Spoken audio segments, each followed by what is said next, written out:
যদি কোথাও এই পার্সেন্টেজটা দেওয়া থাকে তাহলে আমরা উত্তরের ক্ষেত্রে পার্সেন্টেজ বসাবো না। যদি আমাদেরকে শতকরা বের করতে বলে অর্থাৎ পার্সেন্টেজে আনতে বলে সেক্ষেত্রে আমরা পার্সেন্টেজ বসাবো।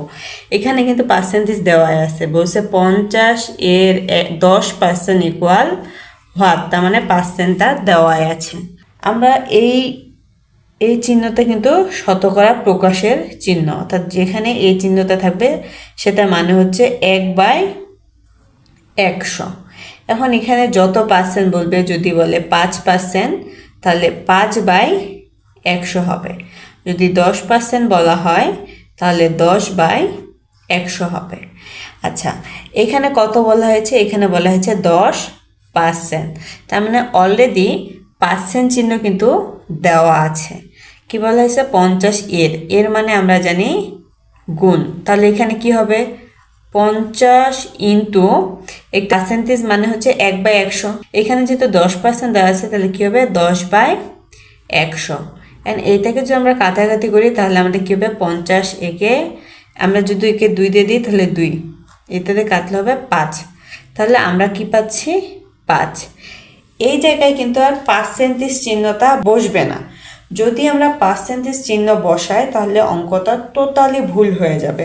কারণ একটু আগে আমরা কিন্তু জানলাম যে 5% মানে 5/100, কিন্তু এই 5 মানে কিন্তু 5/100 না, এই 5 মানে হচ্ছে 5/1। তাহলে 5/1 আর 5/100 কি এক জিনিস? না, কারণ এটা দিয়ে যদি আমরা কাটাকাটি করি তাহলে 5 একে 5, 5 2 আর 0, তাহলে এখানে আসবে 1/20 আসবে। তাহলে 1/20 আর 5/1 উত্তর কি একই? না। আরেকটু ক্লিয়ার করি তাহলে পরিষ্কার বুঝতে পারবো। এখানে বলা হয়েছে 7:10 কে শতকরায় প্রকাশ করলে কত হবে? এই জায়গায় কিন্তু বলা হয়েছে যে শতকরায় প্রকাশ, তার মানে আমাদেরকে এই চিহ্নে প্রকাশ করতে হবে। তাহলে অনুপাতে যেহেতু 7/10 দেওয়া আছে তাহলে কী হবে? 7:10 দেওয়া আছে তাহলে হবে 7/10। আমরা কি জানি যে শতকরায় প্রকাশ করতে হলে আমাদেরকে নিতে হবে 100 %। তাহলে 10 দিয়ে যদি এটাকে আমরা কাটি তাহলে হবে 10, এটার সাথে গুণ করলে হবে 70। প্রশ্নে পার্সেন্টেজ দেওয়া নেই, এখানে পার্সেন্টেজ আমাকে বের করতে বলা হয়েছে।